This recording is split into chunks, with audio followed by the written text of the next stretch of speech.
মানুষ বিরিয়ানি খায় মাসে একবার, আমার গরু বিরিয়ানি খায় প্রতিদিন। গোখাদ্যের দাম যখন প্রতি কেজি 55 টাকা, আমার গরুর খাদ্যের প্রতিদিন দাম পরে কেজি প্রতি 12 টাকা। গরুকে সাইলেজ খাওয়ান, খামারের মাইলেজ বাড়ান। সুপ্রিয় দর্শক, আসসালামু আলাইকুম। দর্শক, আজ আমরা আপনাদেরকে নিয়ে এসেছি খঞ্জনমারা রৌমারি কুড়িগ্রাম। দর্শক, একজন খামারি গোখাদ্যের দাম বেশি হওয়ার কারণে যখন খামার চালাতে পারছিলেন না, গরুগুলোকে বিক্রি করে তার পুরনো ব্যবসায় ফিরে যেতে চেয়েছিলেন। সেই ব্যবসায়ী এখন সেই গরু পালন করে এখন অভ্যস্ত, এবং আর যে তার সাইলেজ পদ্ধতিতে যে খাবারের গোখাদ্যের দাম ছিল হলো 55 টাকা 50 টাকা, যে সেই খাবার এখন তার দামগুলো নিয়ে আসছে তিনি এলো এই সাইলেজ পদ্ধতিতে মাত্র 12 টাকায়। কি করে সম্ভব, আমরা এই মমিনুল ভাইয়ের কাছ থেকে আমরা একটু জানার চেষ্টা করব যে তিনি কি করে এই পদ্ধতিটা শুরু করেন এবং তার গরুগুলোকে পালন করে তিনি এখন স্বাচ্ছন্দ্য বোধ মনে করছেন, এবং বাংলাদেশের এই রৌমারী জেলাতে যতগুলো খামারি রয়েছে তাদের সবাইকে তিনি এলো এই পদ্ধতিতে নিয়ে আসতে পেরেছেন। এবং যেখানে কৃষি সম্প্রদায়ের যারা অফিসার রয়েছেন তারা যতটুকু ডাকলে সাড়া না দেন তার চাইতে বেশি সাড়া দিচ্ছেন এই মানুষটির কথায়। কি রয়েছে এই মানুষটির ভিতরে, আমরা চলুন দর্শক তার কাছ থেকে জানার চেষ্টা করি। ভাই, আসসালামু আলাইকুম। ওয়ালাইকুম আসসালাম। কেমন আছেন আপনি? আছি আলহামদুলিল্লাহ, ভালো আছি। খামারি তো আপনি ছেড়ে দিতে চেয়েছিলেন? না, খামারি ছেড়ে দিতে চেয়েছিলাম, তো এখন আর ছাড়বো না। কারণ হচ্ছে যে আমরা এমন সময় আসছি যে ইউটিউবে অনেক কিছু জেনে শুনে বুঝে আমরা এখন সাইলেজ করতে শিখছি। সাইলেজ খাওয়ায় আমরা এখন বর্তমান লাভে আছি, এই জন্য আর গরু ছাড়বো বিলা চিন্তা করি নাই। এখন সাইলেজ খাওয়ায় আমরা খামার লাভে রাখছি। খামারিরা গরু বিক্রি করে কেন খামার সেক্টর থেকে সরে যেতে চেয়েছিলেন? যখন গো খাদ্যের দাম দিশেহারা, মানুষ এই গরুর খাদ্য এত দাম বেশি যে কেনার সমর্থন বাইরে, গরু বিক্রি করে এই গরু পালা সম্ভব না, খাদ্য কেনা সম্ভব না। এই জন্য এমত অবস্থায় যখন সাইলেজ আসছে তখন সে আমরা ফিরতে পারছি। সাইলেজ পদ্ধতিতে আসার কারণটা কি আমাদেরকে একটু বলবেন, যে এখানে আপনি কতটা লাভবান? সাইলেজ পদ্ধতিতে আসার কারণ হচ্ছে, আমি তো একসময় গরু পালা ছেড়ে দিতে চেয়েছিলাম। কারণ হচ্ছে গরু দানাদারের যে দামে আমি কুলাইতে উঠতে পারতেছিলাম না, যার করে যখন সাইলেজ আসছে তখন থেকে আমি সাইলেজ খাওয়াই গরু খামারকে লাভজনক করতে পারছি। মমিনুল ভাই, আমাদেরকে ক্লিয়ার করবেন যে আপনি যখন দানাদার খাদ্য খাওয়াতেন 55 টাকা 40 টাকা 45 টাকা এই ধরনের দামে, সেই সময় আপনার খামারে কত লিটার দুধ হতো? আর এখন এই সাইলেজ পদ্ধতিতে মাত্র 12 টাকার খাবার খাওয়ায় আপনার কতটা লাভবান রয়েছে? যখন আমরা ওই খড় ঘাস এবং দানাদার খাওয়াইতাম তখন তো আমার খরচা এই পড়তো 50-55 টাকা দানাদার খাওয়াইতাম। এখন সাইলেজ খাওয়াচ্ছি 10 টাকা কি 12 টাকা করে সাইলেজের খরচা পড়ে। কিন্তু এখন আমাদের দুধ উৎপাদন বেড়ে গেছে। আগে আমার দুধ উৎপাদন হতো 70 লিটার, এখন হচ্ছে প্রায় 80 থেকে 85 লিটার। তার মানে আপনি বলতেছেন এটাতে আপনি লাভবান? হ্যাঁ, আমি সাইলেজ খাওয়াই লাভবান। এটার গুণগত মানটা কি একটু যদি বলেন? গুণগত মান যদি আমি বলতে চাই, আপনার ঘাস থেকে আপনার 2 থেকে সর্বোচ্চ 6 মেগাজুল এনার্জি পর্যন্ত থাকে। আর এই সাইলেজটা যদি আমরা শুধু ভুট্টা গাছটা কেটে গরুকে খাওয়াই, এই 8 থেকে 12 পর্যন্ত মেগাজুল পায়। আর এটাকে যদি আমরা ফার্মেন্টেড করে যদি গরুকে খাওয়াই, তাতে 10 থেকে 17% পর্যন্ত এনার্জি পায় গরু, যার কারণে গরুর দুধ বেড়ে যায়। এটাতে কি কোনো গরুর শক্তিটা কি থাকে কিনা? তা হচ্ছে অনেক গরুকে অতিরিক্ত দুধ উৎপাদন বাড়ার কারণে তাদের ক্যালসিয়ামের ঘাটতি থাকে, প্রবলেম থাকে। এটা আপনার এই সাইলেজ পদ্ধতির ঘাসটা খাওয়ানোর পর এই ঘাটতিটা থাকে কিনা? আমি যদি বলতে চাই আপনাদেরকে যে ইতিপূর্বে আমরা যখন দানাদার কাঁচা ঘাস বা খড় খাওয়া গরু পালতাম, তখন এই গরুর বাচ্চা বের করতে 3-4-5 জন লোক লাগতো টেনে বের করতে। ইনশাআল্লাহ এখন এমন অবস্থায় সাইলেজ খাওয়ানোর পরে আমার একটা গরুকে কোনো হাত দেওয়া লাগে না, অটোভাবে আপনার গরুর বাচ্চা বের হয়ে যায়। এই দেখেন আজকে সকালে এই বাচ্চাটা প্রসব করছে, মানে আমরা ধরি নাই, অটোভাবে বের হয়ে গেছে। 4 থেকে 5টা বাচ্চা অটোভাবে বের হয়ে চলে গেছে। তার মানে আপনি বলতেছেন যে এটাতে মানে গরু অনেকটা ধারণ ক্ষমতাটা অনেক বেশি, শক্তির দিক থেকেও অনেক, ক্যালসিয়ামের দিক থেকে সবকিছু মিলিয়ে এই সাইলেজ খাবারটা আপনাদের জন্য মানে গরুর জন্য সবচেয়ে ভালো।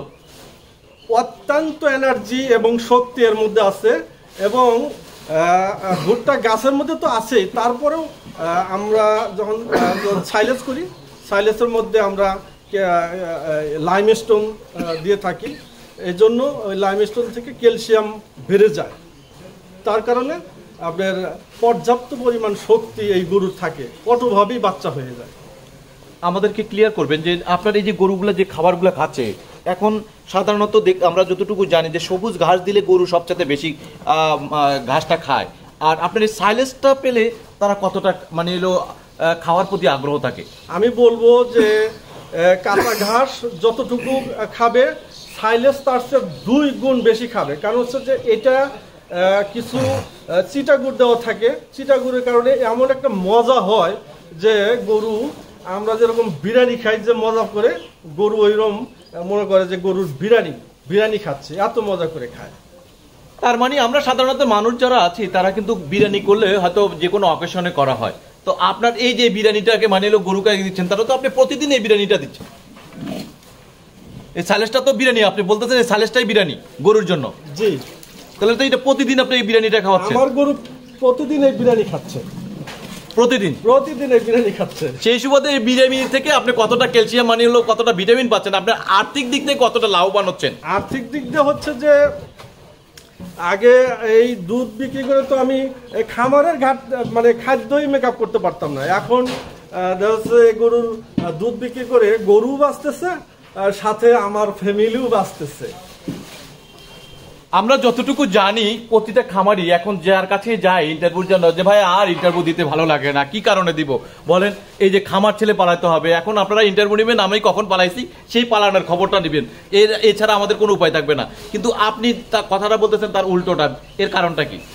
ইনশাল্লাহ আমি যেটা বলতেছি যে এই গরুকে সাইলেজ খাওয়ান, আপনার নিজেরা করে খাওয়ান গরুকে সাইলেজ, আপনাদেরও আর পালানো লাগবে না, এবং দুধের উৎপাদন দেখে আপনারাও বাঁচতে পারবেন, গরু ভালোভাবে বাঁচতে পারবে, আপনার খামার লাভজনক হবে।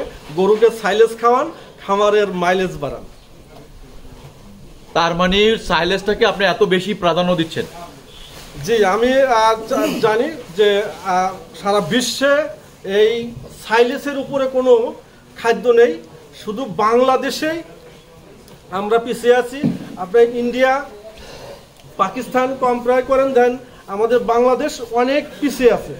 এক সময় দেখি যে আমরা ধনিয়ার পাতা খাইতাম না, এখন আমরা এটা গুণাগুণ সম্পর্কে বুঝতে পারছি যে এই এখন ধনিয়ার পাতা আমরা বাজারে 200-300 টাকা কেজি নিচে আমরা পাই না। এরকম আমি বলতে চাই যে আজকে এই সাইলেজ সম্পর্কে মানুষ জানে না, এক সময় এমন হবে এই সাইলেজ ছাড়া আর কোনো বিকল্প কোনো কিছু থাকবে না, এটা আমি বড় করে বলতে চাই। মানে গরুর খামার করার আগে দিয়ে চিন্তা করতে হবে যে সাইলেজ পদ্ধতিটা জেনে নেন, তারপরে গরুর খামার করেন নাকি? যে আমি তাই বলবো যে সাইলেজ পদ্ধতি জানেন, সাইলেজ করেন, আপনি লাভজনক হবেন 100%।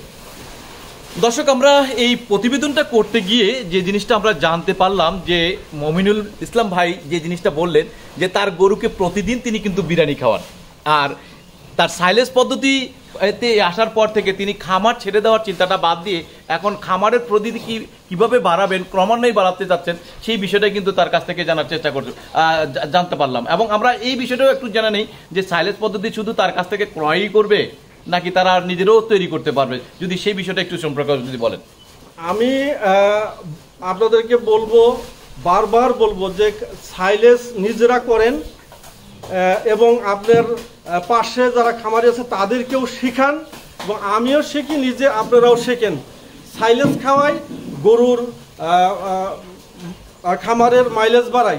আমি আরেকটা কথা বলতে চাই যে আমার খামারে কোনো প্রকার খড় নেই, আমি শুধু সাইলেজের উপরে খামার চালাচ্ছি। খড় শুধু ব্যবহার হয় আমার এই যে গরু যখন প্রসব করে তখন আমি শুধু খড়টা ব্যবহার করি, তাছাড়া আমার খামারে কোনো খড় নেই, শুধুমাত্র সাইলেজের উপরে আমি গরু লালন পালন করি এবং আমার খামার অত্যন্ত ভালো আছে। আমাদেরকে একটু রোগ সম্পর্কে যদি একটু বলেন, যে আপনি যখন সাইলেজ খাওয়াতেন, দানাদার খাদ্য খাওয়াইছিলেন, অন্যান্য সবুজ ঘাস খাওয়াইছিলেন, তখন আপনার খামারের রোগ বালাইটা কেমন ছিল, আর এখন সাইলেজ খাওয়ানোর পর কি অবস্থানটা হয়েছে যদি একটু বলেন। আমি যদি সেটা বলতে চাই, আমার খামারে কোনো রোগ বালাই বলতে কিছু নাই, কোনো কিছু নাই, আমার খামারে কোনো রোগই নাই। আমি এখানে শুধুমাত্র এই কৃমি করার পর একটু লিভার টনিক, একটু জিঙ্ক দিই, তাছাড়া আর আমার খামারে কোনো রোগ বালাই বলতে কিছু নাই।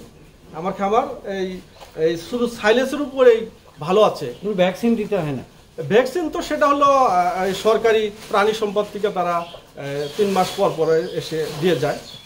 তার মানে আপনি যে কথাটা বলতে চাচ্ছেন, যদি শরীরে শক্তি থাকে, রোগ বালাইটা আসলে সেভাবে মানুষের গায়ে যেমন ঢুকতে পারে না, তেমনি আপনার সাইলেজ পদ্ধতিতে আপনার গরুগুলো পালন করার কারণে, খাওয়ানোর কারণে গরুর ধারণ ক্ষমতাটা, রোগের যে ক্ষমতাটা মানে অনেক বৃদ্ধি পাওয়ার কারণে তাদেরকে রোগে আক্রান্ত করতে পারছে না, সেই কারণে আপনার খামারও সুস্থ, আপনি নিজেও সুস্থ, এক কথা বলা যায়। ইনশাআল্লাহ।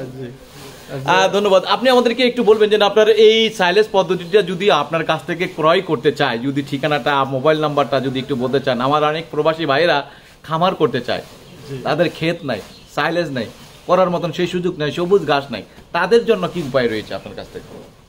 যাদের কোনো উপায় নাই, ক্ষেত নাই, তারা যদি মনে করে যে আমরা সাইলেজ তাদেরকে দিতে পারবো, আমাদের খামারের খাবার যে উদ্বৃত্তটা হয় সেটা আপনাদেরকে আমি দিতে পারবো। তার মানে আপনি যে দামটা নেবেন সেটা কি ধরনের দামে বিক্রি করবেন আমাদেরকে যদি ক্লিয়ার করে দেন। আমার মোবাইল নাম্বারটা একটু দিতে চাই। আমি বলতেছি এটা একবারে রিজনেবল প্রাইস, সেটা হলো সারা বাংলাদেশের যে রেট আছে 12 টাকা রেট। আমার মোবাইল নাম্বার 01731914473।